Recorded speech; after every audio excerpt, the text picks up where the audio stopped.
हरिवंश पुराण प्रथम खंड कंस नारदଙ୍କ मंत्रणा ଓ ଅଷ୍ଟମଲ୍ଲଙ୍କ ସଙ୍ଗେ कंसर भेट। सुकमुनि बोले शुण परीक्षित राय ए आद्य खंड शुणन्ते पाप क्षय हुए।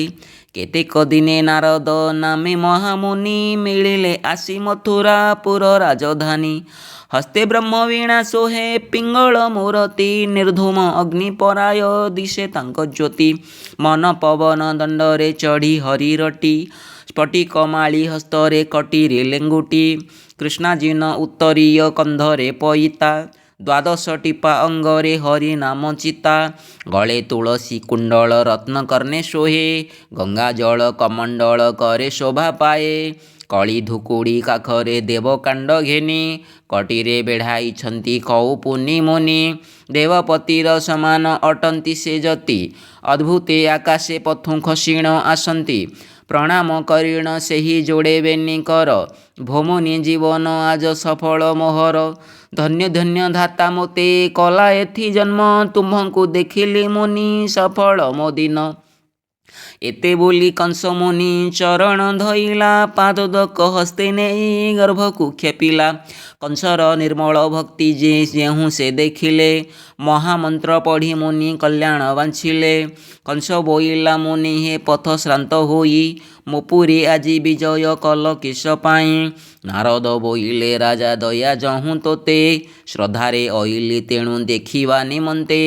तेजे बलवंत तू ही अटु सामरथा त्रैलोके विख्यात होए तब कथा। स्वर्ग मंच पाताले तू होइबु कारेणी राजा मानंकु धंसिबु तू हो वीरमणि। तोते रे नोहिबे समर बितले केही अनेक बार जन्मिलु तू ही देव देही। जे तोहर शत्रुताकु न जाणु न चिन्हु काल कबଳରେ पड़ी किछि न प्रमाणु। करिबु जेबे संग्राम तू हो अंग छळे कोटि इंद्र हेळे जिणी पारिबु तू बळे। मंचपुरे राजा केही नोहिवाकु सम सुरवर सुंदर तू शत्रु काल जम। वीरंक उपरे तोर विख्यात गरिमा संग्रामे शत्रुकु जिणी रखाइलु सीमा।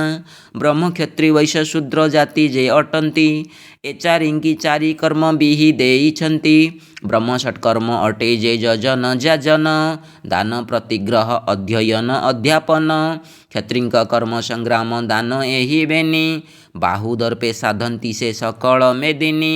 बाहु बोले चराचर मेदिनी घेनिब शत्रु आगत होइले नाराच मारिब। पर राष्ट्र को संग्राम करी बेगे मारी सहस्रेक अश्वमेध ताकु नोहे सरी। पिंडे प्राण थाउ करे जे संग्रामे भय कुंभीपाक नर करे पड़े तार काय। आरे कंस राजा तू ही शुणु आंभ बोल ए द्वापर जुगर तू अटु महामल्ल। पूर्व जन्म कथा तू ही पाशोरिलु बेगे काल नेमी अवतार हेलु सत्य जुगे। जुगांतर रूप देखी देखु देखु तू धइलु 84 जुग जाए नरके पड़िलु। काल नेमी अवतारे देव हृषिकेश तिल प्रमाणे काटिलिए ए तोहर मांस। हाड़ गोड़ रकतकु मेदी एक करी अनेक अवस्था तोते देले नर हरि। बड़ बानले धइलु तू अनेक देह अनेक प्रकारे दग्ध नहिला तो काय।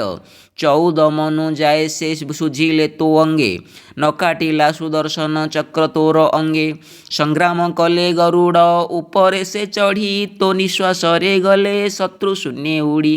कौनसी प्रकारे तोते न पारिले जिणी विश्वकूट माया कले प्रभु चक्रपाणी।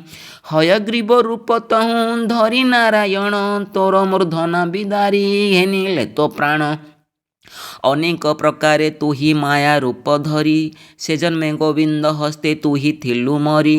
एबे कंस रूपे आसी अवतार हेलु उग्रसेन नृपतिर पुत्र बोलाइलु। आबर हस्तरे तोर मरण तो नाही नारायण ही मारिबे तोते देह बही। एक कथा गोटी तू तथ्य करी जानिथिबु गोविंदर हस्तरे तू निश्चय मरिबु। तू जहूँ आंभंकु जन्मे जन्मे थाउ सेबी जानी एक कथा के मन्ते तोते न कहिबी। ଏହା ଶୁଣି कंस राजा स्तंभीभूत ହେଲା करपत्र जोड़ी मुनि आगे जणाइला। ଭୋମନି ବଡ଼ ସନ୍ଦେହ ଲାଗିଲା ତ ମୋତେ, ଭୀତିକି ପାଇଲି ଧକ୍କା ଲଗାଇଲ ଚିତ୍ତେ। ଏ ମୋହର ମନ ଜ୍ଞାନେ ପ୍ରତେ ଯାଉ ନାହିଁ, ନୟନେ ଦେଖିଲେ ସିନା ପ୍ରତେ ଯିବି ମୁହିଁ। ନାରଦ ବୋଇଲେ ଆମ୍ଭେ ନ କହୁ ଯେ ମିଛ, ଶ୍ରଦ୍ଧା ହେଲେ ଦେଖାଇବା ତୋତେରେ ପ୍ରତ୍ୟକ୍ଷ। କାଳ ନେମି ଅବତାରେ ଯେବଣ ହିଁ କାଳେ, ପାଦ ନ ତିନ୍ତିଲା ତୋର ପ୍ରଳୟର ଜଳେ। ତୋହର ଅଟନ୍ତି ଅଷ୍ଟମଲ୍ଲେ ପ୍ରାଣ ସଖା, ବୀଜ ମନ୍ତ୍ର ପଢ଼ିଲେ ସେ ଦେବେ ଆସି ଦେଖା। ଗୁପତ କଥା ଗୋଟିଏ ପୂର୍ବ ସନ୍ଧି ବାଟ, ଏ ମନ୍ତ୍ର ଗୋଟି ପଢ଼ିଲେ ଲାଗିବ ଉଚ୍ଚାଟ। ଏକାଶରୀରୁ ତୁମ୍ଭେ ଯେ 10 ବର୍ଣ୍ଣ ହୋଇ, ସର୍ବଦା କାଳରେ ତୁମ୍ଭେ ଥାଅ ଦେହ ବହି। ଅନେକ ଦୂରରେ ଯେବେ ଥିବ ତୁମ୍ଭ ପିଣ୍ଡ, ଏକ୍ଷଣି ହୋଇବେ ଆସି ଦେଖୁ ଦେଖୁ ରୁଣ୍ଡ। ମେରୁ ଉତ୍ତର ଦିଗରେ ବିଜୟ ଜୀବନ, ଅଙ୍ଗିରା ନାମେ ନଦୀ ଯେ ତଥି ତପି ବିତପନ। ଅଙ୍ଗିରା ନାମେ ନଦୀ ଯେ ତଥି ବିତପନ, କୁଣ୍ଡଳୀ ନାମେ ପର୍ବତ ଅଛି ସେ ନିକଟେ। ତହିଁ ଦର୍ପିଷ୍ଟେ ଯେସନେ ଲୁଚିଥାନ୍ତି ଖଣ୍ଟେ, ସୁଖେ ବିହରନ୍ତି ସେହି କାମରୂପୀ ହୋଇ। ତାଙ୍କ ଡରେ ଜୀବଜନ୍ତୁ ଗମ୍ୟାଗମ୍ୟ ନୋହି। ଅନେକ କାଳରୁ ସେହି ଲୋଡ଼ୁଛନ୍ତି ତୋତେ, ଜାତ ହୋଇ ଅଛନ୍ତି ସେ ତୋହର ନିମନ୍ତେ। ସେ ତୋର ପ୍ରାଣ ବାନ୍ଧବ ଏହା ଭଲେ ଜାଣ, ଗୌରବ କରିବେ ଏ ପାଶକୁ ତୁ ଆଣ। ତାଙ୍କ ଥାନ୍ତେ ବାବୁ କିଛି ନାହିଁ ତୋର ଭୟ, କୋଟି ସିଂହ ଇନ୍ଦ୍ର କରି ନ ପାରନ୍ତି ଜୟ। ତାହାଙ୍କ ସଙ୍ଗେ ତୁ ରହ ହୋଇ ଏକ ଗୋଷ୍ଠୀ, ସଖା ସହୋଦର ହୋଇଥିବେ ପାଦେ ଖଟି। ସେମାନେ ତୋତେ ନ ଦେଖି ହୋଇଛନ୍ତି କଷ୍ଟି, ଗୋପତ କଥା ଶୁଣିଣ କଂସ ହେଲା ତୁଷ୍ଟି। ଏତେ ତୁମ୍ଭେ ଅଛ ବୋଲି ନ ଜାଣନ୍ତି ସେହି, ଏ ମନ୍ତ୍ର ଗୋଟି ମନରେ ବସି ତୁହି ଧ୍ୟାଇ। ଏତେ ବୋଲିଣ ନାରଦ ଦେଲେ ମନ୍ତ୍ର ଗୋଟି, ଗୁପତ ମନ୍ତ୍ର ପାଇଣ କଂସ ମନ ତୁଷ୍ଟି। ସୋଦର ଭେଟ ପାଇବି ଦିଅ ମୁନି ଦୀକ୍ଷା, କଂସ ବଚନେ ନାରଦ ମନ୍ତ୍ର ଦେଲେ ଶିକ୍ଷା। ଓଂ ଐଂ ହ୍ଲିଂ ସ୍ୱାହା ଗନ୍ଧର୍ବ ନର ଯକ୍ଷ, ଏ ମନ୍ତ୍ର ପଢ଼ି ଚାହିଁଲେ ବଶ ସୁର ରକ୍ଷ। ସୋଦର ମାନେ ତୋହର ଗନ୍ଧର୍ବଙ୍କ ସଖା, ଏ ମନ୍ତ୍ର ପଢ଼ି ଚାହିଁଲେ ଆସି ଦେବେ ଦେଖା। ସ୍ତ୍ରୀ ସୁର ମନ୍ତେ ହୁଅନ୍ତି ପୁରୁଷେ ଯେ ବାଇ, ପୁରୁଷେ ସୁର ମନ୍ତେ ଯେ ସ୍ତ୍ରୀ ପଛେ ଗୋଡ଼ାଇ। ଏ ମନ୍ତ୍ର ପଢ଼ି ରାଜାର ଛାମୁକୁ ଯେ ଯାଇ, ଦ୍ରୋହ କରିଥିଲେ ମଧ୍ୟ ଦଣ୍ଡ ସେ ନ ପାଇ। ଏ ମନ୍ତ୍ର ସୁମରି ଯେହୁ ସଭା ସୃଷ୍ଟି କରି, ସଭାରେ ସେହୁ ଜିଣ ହିଁ ବାଦି ଯାଏ ହାରି। ଏହି ମନ୍ତ୍ର ପଢ଼ି ଯେବେ ଦେଶାନ୍ତର କରି, ପର ଆପଣା ବାନ୍ଧବ ସଙ୍ଗେ ହନ୍ତି ସରି।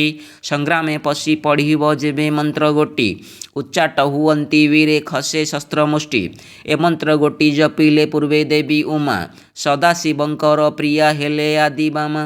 ପୂର୍ବେ କମଳା ଦେବୀ ଏ ମନ୍ତ୍ର ଜପିଥିଲେ, ତେଣୁ ସେହି ବସିଛନ୍ତି ବିଷ୍ଣୁ ବକ୍ଷସ୍ଥଳେ। ଏ ମନ୍ତ୍ର ଗୋଟି ମହିମା ଜାଣ ଯେତେ ଅଛି, କହିବାକୁ କାଳ ନାହିଁ ଗୁଣମାନ ଲେଖି। ଯେତେବେଳେ ସେ ନାରଦ କହିଲେ ଏ ମନ୍ତ୍ର, କହିବା ମାତ୍ରକେ କଂସ ଜାଣିଲା ସମସ୍ତ। ଭୂତ ଭବିଷ୍ୟତ ବର୍ତ୍ତମାନ ବରଦାତା, ମନ୍ତ୍ର ପଢ଼ିବା ମାତ୍ରକେ ଜାଣେ ସବୁ କଥା। ମାନବ ଜନ୍ମେ ପାଶୋରେ ଥିଲା ଯାହା ଯାହା, ମନ୍ତ୍ର ବଳେ ଏବେ ସବୁ ଜାଣିଲା କତାହା। ପୁଣି ନାରଦେ ବୋଇଲେ କଂସ ମୁଖ ଚାହିଁ, ଆଉ କଥାଏ କହିବା ଶୁଣ ଭୋଜ ସାଇଁ। ଯାଦବ ବଂଶକୁ ତୁହି କରୁଅଛୁ ପୂଜା, ତୋହର ପିତା ନୁହଁ ଉଗ୍ରସେନ ରାଜା। ତୋହର ପିତା ଯେ କିଏ ତାହା ତୁ ନ ଜାଣୁ, ଆମ୍ଭର କହିଲେ ତୁହି ମିଛ ପ୍ରାୟ ମଣୁ। କଂସ ବୋଇଲେ ମୁନି ହେ ଏହା ମୋତେ କହ, ତୁମ୍ଭ ମୁଖରୁ ଶୁଣିଲେ ଫିଟିବ ସନ୍ଦେହ। ଭୋମୁନି ମୋହର ପିତା ଉଗ୍ରସେନ ରାଜା, 56 କୋଟି ଯାଦବ କରନ୍ତି ଯା ପୂଜା। ପବିତ୍ର ଭୋଜ ବଂଶର ଶିରୋମଣି ଅଟେ, 7 ବଂଶ ଯାଦବ ଯା ପରିଚାରେ ଖଟେ। ଉଗ୍ରସେନ ରାଜାର ମୁଁ ଅଟେ ଜ୍ୟେଷ୍ଠ ପୁତ୍ର, ମଥୁରା କାରେଣୀ ଭୋଜ ବଂଶରେ ପବିତ୍ର। ପିତା ମାତାର ମୋହର ନିରନ୍ତରେ ସେବା, ଉଗ୍ରସେନ ହୁଆନ ମୁଁ ନ ଜାଣଇ ଦେବା। ମନ ଜ୍ଞାନେ ପିତାଠାରେ ଯେବେ ଥିବ ମାୟା, ରୌରବ ନରକରେ ପଡ଼ିବ ମୋ କାୟା। ନାରଦ ବୋଇଲେ ତୁ ନ ଜାଣୁ ପୂର୍ବବାଣୀ, ଆମ୍ଭଙ୍କୁ ତୁ କୋପିନିକି କରୁ ରୂପମଣି। ଏ ତୋର ଜନମ କଥା ଜାଣନ୍ତି କେ ନାହିଁ, ଅତି ଗୁପତ କଥା କେ ଜାଣିପାରେ ନାହିଁ। ତୁମ୍ଭେ ଯାହା ବୀର୍ଯ୍ୟ ଜାତ ଜାଣେ ତୁମ୍ଭ ମାତା, ଆମ୍ଭେ ଜାଣିପାରୁ ଭୂତ ଭବିଷ୍ୟତ ଜ୍ଞାତା। କଂସ ବୋଇଲା ମୁନି ହେ ଏ ଗୁପତ କଥା, ଉଙ୍କାରି ନ କହିଲେ ତ ମନେ ବଡ଼ ବ୍ୟଥା। ନାରଦ ବୋଇଲେ କଂସ ସାବଧାନେ ଶୁଣ, ରକ୍ଷ ଭକ୍ଷ ବୋଲିବେନି ଅସୁର ଯେ ଜାଣ।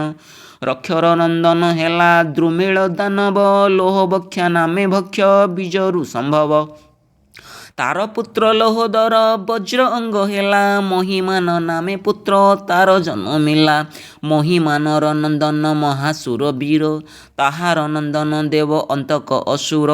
ଦେବ ଅନ୍ତକର ପୁତ୍ର ହୋଇଲା ତ୍ରିଧାର, ତ୍ରିଧାର ପୁତ୍ର ଅଘୋଷ ନାମେ ମହାବୀର। ଅଘୋଷ ନନ୍ଦନ ହେଲା ରୁକ୍ଷ ଅମ୍ବରୀଶ, ଅମ୍ବରୀଶର ନନ୍ଦନ ହେଲା ସୁରଘୋଷ। ସୁରଘୋଷର ନନ୍ଦନ ମଧୁ ଦୈତ୍ୟ ହେଲା, ଏହି ମଥୁରା ଦେଶକୁ ସେହି ବି ଆଇଲା। ମଧୁ ଦୈତ୍ୟର ନନ୍ଦନ ଲବଣ ଅସୁର, ରୁଦ୍ରଶୂଳ ଥାଇ ଯେବେ ତାହାର ହସ୍ତର। ଦିଗପାଳ ହେଲେ ତାକୁ ରଣେ ଯିବେ ହାରି, ସେହି ଏ ମଥୁରାପୁରେ ଥିଲେ ଦଣ୍ଡଧାରୀ। ତ୍ରେତା ଯୁଗେ ଶ୍ରୀରାମର ଭାଇ ଶତ୍ରୁଘ୍ନ, ଦଣ୍ଡ ଘେନି ଲୁଚି ରହି ରାତ୍ରେ ଏ ଭୁବନ। ଲବଣର କରେ ଶୂଳ ନଥିବା ସମୟେ, ଲବଣକୁ ବଧ କରି ଶତ୍ରୁଘ୍ନ ରାଏ। ଏ ମଥୁରାପୁରେ ରାଜା ହେଲେ ଶତ୍ରୁଘ୍ନ, ଅସୁରେ ଡରେ ଛାଡ଼ିଣ ଗଲେ ଏ ଭୁବନ। ସେଦିନୁ ମାନବେ ଆସି କଲେ ଏଥେ ବାସ, ରକ୍ଷ ଅସୁର ନନ୍ଦନ ଦ୍ରୁମିଳ ରାକ୍ଷସ। ପ୍ରଚଣ୍ଡ ଦାନବ ସେହି ଅଟେ ରଣରଙ୍କା, ବ୍ରହ୍ମା ଇନ୍ଦ୍ର ରୁଦ୍ରଙ୍କୁ ଯେ ନାହିଁ ତାର ଶଙ୍କା। ପୂର୍ବଜନ୍ମେ ଗନ୍ଧର୍ବ ସେ ଅଟଇ ସ୍ୱର୍ଗର, ଇନ୍ଦ୍ର ଶାପ ପାଇବାରୁ ହୋଇଲା ଅସୁର। ଅନେକ ମାୟା ମନ୍ତ୍ର ସେ ଜାଣେ କାମରୂପୀ, ସ୍ୱର୍ଗମଞ୍ଚ ପାତାଳ ସେ କ୍ଷଣେ ପାରେ ବ୍ୟାପୀ। ଗୋମତୀ ନଦୀର ପାରେ ଗୋମତ ଯେ ଦେଶ, ତହିଁ ଏକାଳେ ବିହରେ ଦ୍ରୁମିଳ ରାକ୍ଷସ। ନୃପତିପଣକୁ ସେହି ମହାଭୟ ପାଇ, ଅନେକ କାଳୁ ଅଛଇ ଜନ ଜନ ତହିଁ ନାହିଁ। ଯେତେବେଳେ ସାପ ତାକୁ ଦେଲେ ପୁରନ୍ଦର, ବହୁତ ବିନୟେ କହେ ସାପୁ ମୁକ୍ତ କର। ଇନ୍ଦ୍ର ବୋଇଲେ ତୁ ଥିବୁ ଗୋମତ ଦେଶରେ, ପୁତ୍ର ଉପୁଜାଇଲେ ତୁ ମାନବୀ ଗର୍ଭରେ। ମହାପ୍ରତାପୀ ହୋଇବ ତୋହର କୁମର, ତା ହସ୍ତେ ମଲେ ଆସିବୁ ପୁଣି ସ୍ୱର୍ଗପୁର। ଇନ୍ଦ୍ର ବୋଲେ କାମରୂପୀ ହୋଇ ଭ୍ରମୁଥାଇ, ମୃଗୟା ବିନୋଦେ ଦିନ କାଳ ହରୁଥାଇ। ଦ୍ରୁମିଳ ରାକ୍ଷସ ଦିନେ ମୃଗୟାକୁ ଗଲା, ଯମୁନା ନଦୀ କୂଳରେ ତୋ ମାତାକୁ ଦେଖିଲା। ସ୍ୱର୍ଗ ଅପସରା ଠାରୁ ଅଧିକ ସୁନ୍ଦରୀ, ଦେଖି ରାକ୍ଷସର ଦେହେ କାମସର ଘାରି। କପଟେ ସେ ଉଗ୍ରସେନ ରୂପକୁ ଧଇଲା, ସ୍ନାନ ସାରି ବାଳି ଝିନ ବାସ ପିନ୍ଧୁଥିଲା। ବେଶ ହୋଇ ଯିବା ବେଳେ ଭେଟିଲା ରାକ୍ଷସ, ସାକ୍ଷାତେ ଦିଶଇ ଉଗ୍ରସେନର ସଦୃଶ। ମଦନ ସରେ ତାହାର ଶରୀର ଅସ୍ଥିର, ରଜନୀ ଅଛି ଅଳପ ପାହାନ୍ତା ପହର। ଦାସୀ ପରିବାରୀ ଦେଖି ଆଡ଼ ହୋଇଗଲେ, ରାଜାର ଆତୁର ଦେଖି ରାଣୀ ଅଙ୍ଗ ହେଲେ। ରହିଲେ ତହିଁ ସେବେନି ଟେରା ବାଡ଼ ପରି, ନ ସହି ଅଚେତା ହେଲା ଇନ୍ଦୁମତୀ ନାରୀ। ଚେତି ପୁଣି ଚାହିଁ ରାଣୀ ବୋଇଲେ ବଚନ, କପଟେ ମୋ ଧର୍ମନାଶ କଲୁରେ ଦୁର୍ଜନ। ନୋହୁ ତୁରେ ଉଗ୍ରସେନ ରାଜା ମୋର ପତି, କେବଳ ପାମର କଲୁ ଏମନ୍ତ ଅନୀତି। କୋପ ଭରେ ରାଣୀ ତାକୁ ଦେଲା ବେଗେ ଶାପ, ନିଲକ୍ଷଣ ପାମରରେ କଲୁ ଏଡ଼େ ପାପ। କପଟ ଭାବେ ତୁ ମୋତେ କଲୁ ଗର୍ଭବାସ, ଏ ପୁତ୍ର ହାତେ ତୋ ପ୍ରାଣ ଜୀବରେ ଅବଶ୍ୟ।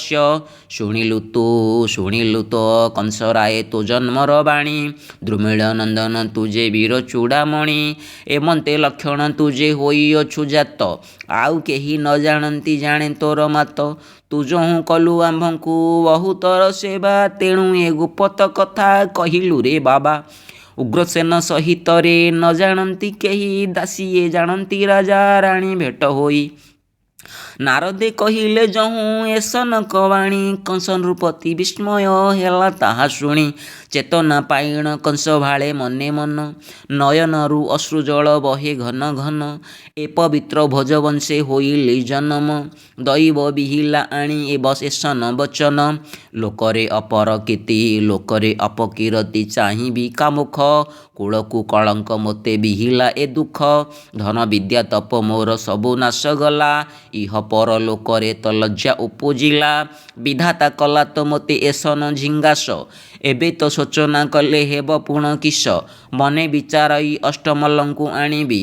ତିନି ପୁର ଲୋକଙ୍କୁ ମୁଁ ପାଦେ ଖଟାଇବି। ନାରଦ ବୋଇଲେ ଶୁଣ ବୀର କଂସ ସେନା, ଗଲା କଥା ମାନ ତୁ ହୋ ନ କର ଶୋଚନା।